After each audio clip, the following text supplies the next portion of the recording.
kembali lagi di Ribet, ringkasan berita terkini bersama saya Yorin. Dan saya Yoga. Oke, kita punya apa aja nih di episode kali ini, Rin? Oke, episode kali ini rasanya agak-agak lain gak? Rasanya lain ya? Capres-cawapres kita sudah pada punya nomor nih. Nomor urut. Kita bahas seputar itu dulu aja ya. Siap. Oke, berita pertama kita bakalan ambil dari detik.com. Isinya begini, lengkap jadwal kampanye pemilu 2024 mulai 28 November 2023. Apa itu kampanye pemilu? Mengutip dari PKPU nomor 15 tahun 2023 tentang kampanye pemilu adalah kegiatan peserta pemilu atau pihak lain yang ditunjuk oleh peserta pemilu untuk meyakinkan pemilih dengan menawarkan visi, misi, program, dan atau citra diri peserta pemilu. Nah, ini artinya ini lagi momen jual diri ya. Jual diri? Wow. Jual diri secara positif. Yang positif ya. Iya. Nah, menurut lu bakalan ada yang baru nggak sih dari masa kampanye nanti gak? Kalau menurut gue ya, kayaknya nggak ada deh. Kayaknya sih nggak ada. Paling ya masih gitu-gitu aja lah. Gitu-gitu dalam artian tidak ada sesuatu yang baru. Masih seperti pemilu-pemilu sebelumnya gitu. Masih pasang baliho di mana-mana, pasang spanduk kayak gitu-gitu. Gue pengen kayak ada sesuatu pembaruan sih sebenarnya gitu kan. Tapi kayaknya belum ada ya sayangnya. Tapi paling yang gue penasaran nih satu nih. Itu kan dibilangnya mulai November, Lin. Betul. November. Berarti 28. kalau udah ada November ini ya, jadi sebelum jauh, misalkan bulan-bulan Oktober, bulan-bulan kemarin itu udah ada yang pasang baliho, pasang spanduk, berarti itu udah melanggar. Iya, malah katanya bisa dipidanakan harusnya. Wah, berarti banyak buktinya dong ya, di jalan-jalan, di pinggir-pinggir jalan ya kan. Cuman apapun itu semua ya, gue cuman pengen pesen nih ya kan buat tim penangan ya kan atau partai-partai yang anggotanya pada nyalek ya. Nah itu udah stop deh gitu kan, jangan ngomongin nyebarin hal-hal yang negatif, misalkan menyerang salah satu paslon gitu. Mendingan promosiin aja deh kelebihannya dari masing-masing calon gitu kan, kelebihannya apa, prestasinya apa gitu. Kelebihan berat badan gitu. Ya, atau kelebihan mungkin seneng drama mungkin ya kan kelebihannya gitu. Ya, paling ini deh jangan menyebarkan hal negatif seperti kebencian. Nanti orang malah antipati, malah nggak mau milih sama si calonnya. Kalau suaranya anjlok gimana? Betul. Itu benar sih. Gue juga ngeliatnya kayaknya semua partai kayaknya sama aja ya. Sama aja ya? Masih konvensional juga gitu. Masih suka masuk-masuk ke wilayah-wilayah, ke gang-gang gitu. Ada yang bilang ya pasang baliho-baliho itu ini Lin, sampah visual. Bener gak? Iya, gue setuju sih. Setuju ya? Gak perlu sih sebenarnya, malah mengganggu juga. Betul. Karena kan sebenarnya sekarang sudah momen dimana orang-orang bisa kalau misalnya mau naruh muka ya di media sosial aja gitu ya kan. Karena part of kampanye itu juga nanti ada momen mereka bisa mengiklankan diri di media massa. Betul, gitu. Jadi betul. harusnya nggak usah lagi pasang baliho gitu. Iya. Ya paling nanti kan pasti ada mereka biasanya bagi-bagi atribut gitu. Lagian kalau rakyat tuh daripada spanduk-spanduk baliho caleg atau capres, mendingan baliho diskon 30%, kayak lebih menarik deh. Iya nggak sih? Yang belum ada tuh bagi-bagi apa coba? Apa tuh? Bagi-bagi kuota. Bagi-bagi kuota, kayak bagus tuh ya buat TikTokan ya kan? Iya bener.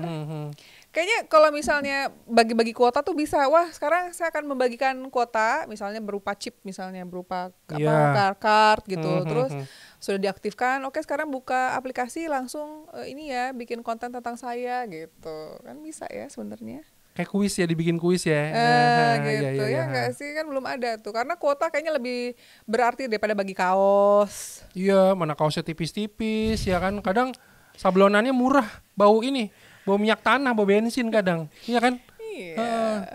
Kan kemarin tuh katanya ya banyak partai-partai baru ya, ada partai anak muda juga gitu. Ya. Tapi kok gue ngeliat kayak caranya masih konvensional kayak orang tua ya. juga ya, sama-sama. Partai aja. anak muda tapi polanya kayak orang tua gitu ya.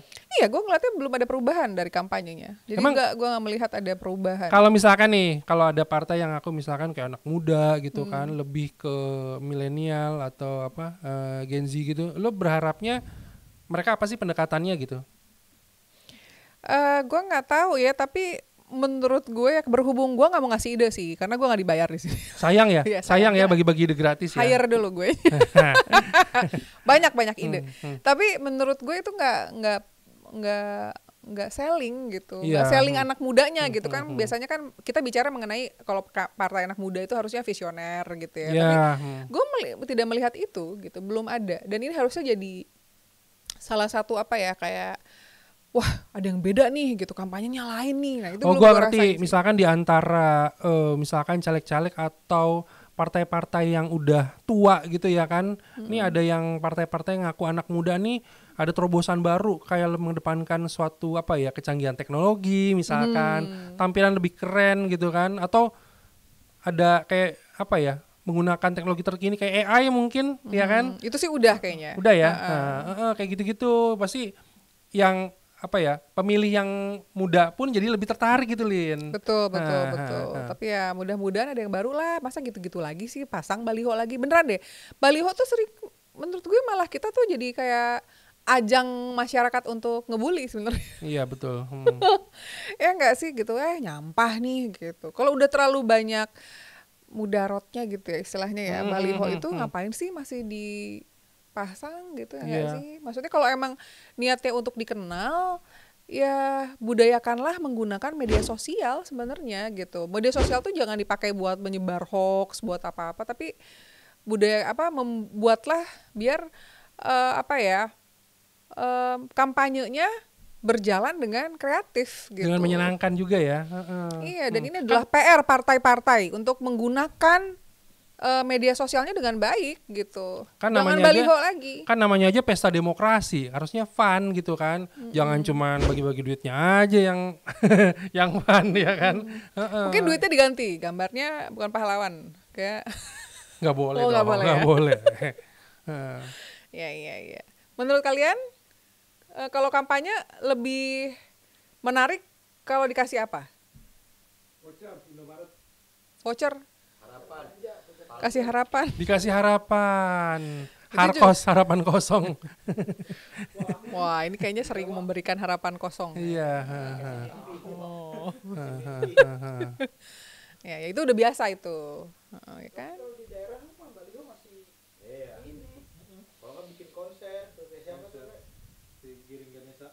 Bikin konser mungkin bikin konser. Coldplay ya, Coldplay bisa tuh diundang ke kabupaten ya kan, ke Boyolali. Itu kan kampanyenya kan nanti diizinin ya, mereka tuh bikin iklan di TV-TV gitu kan sebenarnya. Wah, ini kalau yang punya TV ini menang banyak ya. Ih, cuan.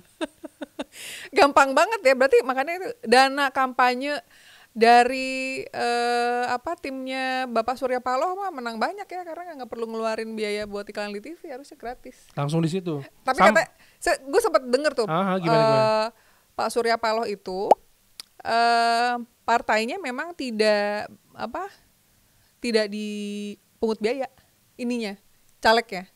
Oh, enak, gratisan ya berarti ya? Iya, gue nggak tahu apakah sepenuhnya atau mungkin kampanye di medianya gitu, tapi digratiskan gitu. Nah, itu nggak dipungut biaya, tapi ketika udah udah terpilih ya kan di legislatif gitu, itu harus tetap setor ke partai nggak? Iya dong, pasti. Nggak pasti ya. Oke lah. Pertanyaan aja, siapa tahu ada yang tahu gitu loh. Ya. Kita lihat ya, apakah ada yang baru? Apakah partai-partai baru memberikan sesuatu yang baru? Kita lihat nanti. Kita lanjut nggak berita kedua? Oke, kita lanjut ke berita kedua. Kita ambil dari IDN Times. Nah, judulnya nih ya, headline-nya adalah kampanyekan awas hoax pemilu. Menteri Budi imbau masyarakat selektif. Jadi, Menteri Komunikasi dan Informatika Budi Aristiadi mencanangkan kampanye awas hoax pemilu. Menurut beliau ya, kampanye itu kan ditargetkan akan menjadi pengingat buat masyarakat agar lebih berhati-hati saat menerima dan menyebarluaskan informasi yang berkaitan sama pemilu. Nah, jadi kita sebagai masyarakat nih jangan gampang percaya deh. Misalkan nih, Lin, kita kalau misalkan dapat informasi tentang si capres A, capres B ini bener nggak sih? Coba cross check dulu sumber informasinya. Biasanya kan kayak ada di apa? Kita tuh biasa penyebaran tuh dari ini WhatsApp grup ya nggak? Kalau lu gimana tuh? Gue kebetulan orang yang sangat menghindari WhatsApp grup sih, jadi gue nggak pernah ketipu sih biasanya. Gue biasanya lebih senang menyebar hoax daripada. Loh, jangan dong. Nggak bercanda. Pelakunya malah ya. Nggak gampang. Tapi benar sih. Tapi hoax yang sudah dimulai aja sebenarnya hoax soal kecurangan. Orang bilang, wah ini curang nih gitu. Mau bilang bahwa mereka menebar hoax, padahal dialah yang bilang orang hoax itu, yang dia yang menebar hoax gitu. Jadi misalkan gini, ngomongin kecurangan, belum terbukti tapi ngomong curang mulu gitu ya, maksudnya betul. gitu ya? Itu udah hoax juga kan sebenarnya gitu, nggak boleh. Itu udah dimulai juga kan. Iya. Iya nggak sih? Jadi kayak belum apa-apa nih, pertandingan belum mulai nih, udah ngomongin awas nih ntar nih pada curang nih gitu kan. Jadi orang pengen malas bertanding gitu. Dan iya biasanya yang paling sering bikin hoax itu yang kalah. Selalu begitu ya? Wah kita nih dicurangin gitu. Kalau kalah pasti jadi curangin gitu. Itu walaupun mungkin. Polanya udah kelihatan ya dari Iya. kemarin-kemarin ya. Oh gitu ya. Kalau menang enggak, ini bukan hoax ini gitu. Kalau kalah pasti pasti curang gitu. Ya enggak sih. Ya memang lagi-lagi gitu, gunakan akal sehat kalau misalnya membaca sesuatu. Betul kata Yoga, pastikan berita itu sumber dari mana gitu. Kadang ada sumber berita yang orang disebar kemana-mana, pas dilihat tuh sumbernya blogspot, bukan media mainstream, jadi kayak blog orang gitu. Nih orang gimana sih, sumbernya aja nggak valid gitu. Kan banyak tuh yang kayak gitu-gitu, Lin. Iya. Menurut kalian hoax apa yang paling sering nongol pas pemilu? Kiamat 2012. Nggak ada kaitannya. Nggak ada kaitannya. Kiamat 2012 iya. Tapi itu sempat ramai ya, benar ya. Itu kan ada filmnya. Ini Kaisang dipelintir, soal salam kan banyak. Oh, ntar kita mau bahas itu tuh. Iya. Besok itu kita bahasnya. Kita bahas, ya oke. Apalagi yang gua agak khawatir gitu kan, misalkan penyebaran hoax ini akan makin masif gitu. Apalagi sekarang kan udah ada kecanggihan teknologi kayak AI itu. Suara seseorang tokoh itu bisa dirubah. Wajah misalkan kayak oleh nih lo ngomong apa gitu kan, terus bisa dibikin lo pakai skrip gitu kan, lo ngomong hal yang lain itu bisa banget gitu. Bener. Jadi agak harus hati-hati lagi deh gitu kan. Violet nge-post di Instagram yang Jokowi dipelitir ngomong bahasa Mandarin padahal bahasa Inggris. Ya, itu juga sempat Pak Jokowi. Oh iya, Pak Jokowi ngomong ini ya bahasa Mandarin. Kok jago banget nih Pak Jokowi nih, kapan itu lesnya hoax, ya? Positif hoax ya. Yang pasti yang benar adalah dia jago bahasa Jawa. Iya, jangan sampai gue lagi gini ntar dirubah ngomongnya gitu. Ngomongin politik terus ngomongin cowok gitu kan, nggak benar. Pada hobi. Nggak baik. Jangan ya. Kalau kalah itu terima kekalahannya, jangan menebar-nebar hoax gitu. Dan bener banget tuh AI, hati-hati tuh. Iya. Jadi kecanggihan teknologi itu berjalan beriringan dengan kayak kemungkinan yang salah digunakannya itu berjalan beriringan gitu. Semakin canggih teknologi, semakin rentan juga nih untuk penyalahgunaannya, Lin. Betul. Ya sebenarnya kayak pisau aja sih. Misalkan lo buat motong, buat ngupas, itu kan bener gitu. Tapi kalau pakai nodong, yang salah apa? Pisaunya kan jelas enggak kan, orangnya gitu. Betul banget. Iya, kayak gue gitu. Kalau gue digunakan dengan baik. ini digunakannya gue nggak mau mikirin ya. Gue nggak mau mikirin. Mohon maaf. Ya, gitu betul gue setuju. Tapi benar sih, AI itu bisa dijadikan alat kampanye yang baik, tapi juga bisa dijadikan alat hoax yang menyeramkan gitu ya. Setuju.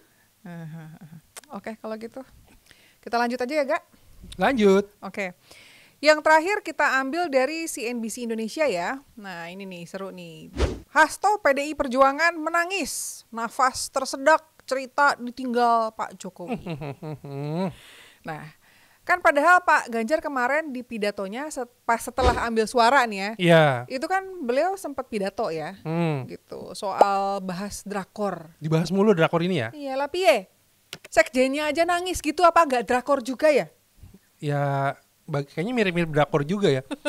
Mungkin ini tandanya ya, Pak Hasto itu ngefans banget sama Pak Jokowi. Jadi kayaknya kok Bapak anaknya malah ikut capres lain gitu. Jadinya kecewa gitu. Jadi dia nangis-nangis. Tapi ya udahlah, harus move on juga nggak sih? Tapi dipikir-pikir ya, emang ada ya statement resmi Pak Jokowi nggak dukung Pak Ganjar? Kan nggak ada ya statement resmi. Saya dukung A, saya nggak dukung B, kan nggak ada. Nggak ada. Dia malah bilangnya dukung semuanya. Betul. Udah nggak usah dinangisin kali gitu kan. Lagian kalau misalkan dinangisin gitu, emang masih musim ya kalau orang nangis-nangis terus playing victim terus berharap dapat simpati berlebih itu suaranya naik. Kayaknya malah anjlok deh biasanya. Gue nggak tahu ya, gue ngeliat, mohon maaf ya gini, sorry ya kalau kalian ngefans sama Pak Hasto, tapi gue ngeliat beliau nangis gitu di mana-mana, termasuk di podcastnya Bang Faisal tuh kemarin gitu. Gue ngeliatnya tuh sama sekali nggak terenyuh gitu, sama sekali, karena gue ngeliat banyak banget orang yang penderitaannya jauh lebih menderita gitu. Beliau mungkin nangis masih bisa di mobil mewahnya ya gitu. Iya. Gitu. Iya. Kalau yang orang rakyat biasa kan diangkot ya di pinggir jalan ya. Iya kan gitu. Jadi gue ngelihat para pejabat kita ya pejabat politik, pemerintah segala macam, mereka tuh kalau misalnya sedih-sedih gitu, aduh maaf banget, gue nggak ikut sedih, nggak, kasihan malah kayak apa sih gitu ya. Iya, kayak gue kayak kalian tuh nggak ngaca apa ngeliat rakyat Indonesia yang jauh lebih menderita gitu, gue malah kesel gitu ngeliatnya, kayak nggak pantas, bukan. Dan itu tuh nggak perlu, kalaupun mereka mau sedih jangan ditaruh di di on screen gitu. I don't think it's menurut gue malah nggak sensitif, nggak ada empati terhadap orang-orang yang punya penderitaan lebih, just because of Pak Jokowi, mohon maaf ya, yang juga nggak terbukti dengan segala kesedihan yang disampaikan gitu ya. Terus beliau mau kayak gitu, gue ngeliatnya kayak, oh come on man gitu, malah sebel gitu gue ngeliatnya, kayak gue tuh ngeliatnya lebih lagi-lagi ngeliatnya ke penderitaan masyarakat Indonesia yang miskin, susah, kerjaan nyari susah, kerja susah, gaji stunting, kecil, ya anak-anak stunting ya kan. Gitu. Terus dia nangis cuma gara-gara hal kayak gitu, Pak, seriously. Nah, yang drakor siapa gitu ya kan. Terus gue Pak cuma Ganjar mungkin nyindir beliau kali, jangan. Jadi nyindir tim sendiri gitu ya. Kayaknya gitu. Ya gue sih cuma pesan satu ya, kalau misalkan masih ada yang mau nangis-nangisan selama pemilu ini, bapak-bapak apalagi nggak pantas kayaknya nangis-nangis Pak. Kalau misalkan mau nangis, mendingan Bapak percayakan aja sama Fajar Sad Boy Pak. Rekrut dia Pak, rekrut Fajar Sad Boy Pak.